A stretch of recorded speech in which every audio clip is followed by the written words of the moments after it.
You have to build something for yourself. Your life cannot evolve just around your spouse, your service member. There are many challenges that military spouses face while their significant others are in the service. I wasn't married while I was in the service, but I did witness family struggles of those who were. In this video, you'll hear from military spouses who've been through the tough times. They're here to share their experience with you and things you can do to overcome those challenges. Without further ado, let's jump into it.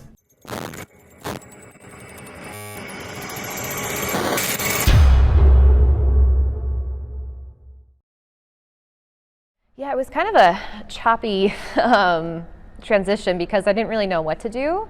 I've been away for 10 years, and between college and being in the military with our military family kind of lifestyle, and so I didn't touch my LinkedIn for like years.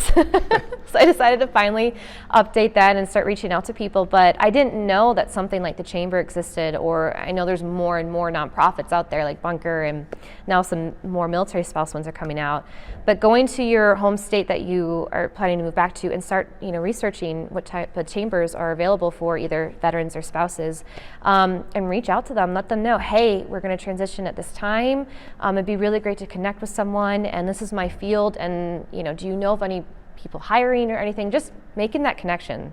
They can either say no or say hi, and I feel like more and more places are getting these nonprofits for military families for transitioning, and so reach out to them and make some phone calls. And if you can't find them, maybe call the Chamber of Commerce for that community you plan to go to and ask them if they have anything or if they know, or call the state itself and see what they have. Representatives are there for a reason. Call them, ask them what they know, what there is available for the state for military families coming back. And so I think that's just the biggest thing, is doing a little bit of research and connecting before you come back, and making those connections, so when you are here, you kind of already stepped through those doors before you even probably find a house. Well, I think, in part growing up in this life definitely prepared me more as a military spouse. But even if I hadn't, I think you have to build something for yourself. Your life cannot evolve just around your spouse, your service member. You have to build something for you. It doesn't matter how small it is or how grandiose it is. Something for you. And I've always been an independent person. I grew up with brothers, so I was a tomboy. I never wore dresses, and anytime my parents tried to get me in a dress or do my hair, I'd go to church. I always fought kicking and screaming. So I was always independent, and outdoors and very active. But that served me well. I have an adventurous spirit. And even if you don't, surround yourself with others that do, because they will take you on amazing adventures. Some of the places and things that I've done and seen, a lot of them I have to attribute to other spouses who said, I've been in this for a lot longer. Come on, we're gonna go. We're gonna get in the car and we're gonna go, on a trip. We're gonna go visit this pottery barn, or a pottery factory, or we're gonna go have lunch. We're gonna take the kids to the beach, whatever. Surround yourself with the right people. Don't surround yourself with people that are, this is terrible, this life sucks, don't do that. Intentionally find people that are going to, open doors and lift you up. Get your own cheering team, everybody needs one. What has that process been like for you to, be a military spouse, juggling careers? You got to move away to a totally different side of the country from where you were.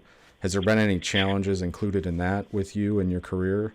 Oh, it's always up until been, this point. It's always been a challenge, but the difference is I kind of understand what she's going through, having to pick up every 2 or 3 years, and the transfers and the promotions and the this and the obligations you've got to do as just as a military person. But I think having a background being in the military, it's made me more understanding. I would like to think that made me a better spouse, because I can get behind her, and when she comes in and she tells me, I've got to go so and so this place and that place for a week or 2 weeks or whatever, I've just learned to get behind her and just do it. It makes it much easier if I just play the game. The moving's been fun. We've been to a few different duty stations together. It's always been a challenge. You always kind of get a little scared on the front end, like, oh, where am I going to get a job next? But honestly, every time we've done it, it's turned out to be a blessing, as long as we've just kind of been with each other and worked through it. I think for me, one of the things that I should have done earlier is be okay with not being okay. So I felt like I had to hide. Like, it was just expected of me as a spouse to just be okay with the fact that he deployed and just to leave it as that. But I wasn't all the time. You know, I had my worries at night, and I felt like, should I talk to someone about this? Can I call a friend? Can I, talk to another person about this? And luckily I had that other spouse that, we did eventually reach out to each other and become each other's support system. But I think if I would have done that from the start, and talking to your company from the beginning and not being ashamed that you are a military spouse, and be open with them that there is a deployment. I will work with you as best as I can during that time frame, but your support would matter too. And being willing to put your foot down in the sense of, this will be hard, I can get through it. Be open to ask for help and take it one step at a time. I think another thing that really helped me was having hobbies. I remember I had a countdown during the deployment, and it was just really hard to feel like the days were going so slow. So I got back into my hobby of home brewing, and that really helped because, I would, one Saturday, I'd get everything and boil it and make it, and then a week later I did the dry hops and wait a couple weeks, and, I would rack it, a couple weeks bottle, and then next thing you know, like 6 weeks gone by and I have a beer. And 6 weeks just flew by, So I'm calling friends up saying, hey, let's have a beer and try it out. And it just, hobbies really, for your mental health are very beneficial, but they help with time. And it gets you to detox your brain from everything else, from work mode and, stress mode of thinking of your spouse. And also making sure that you balance that work-life balance too. And so taking those time for your hobbies is important.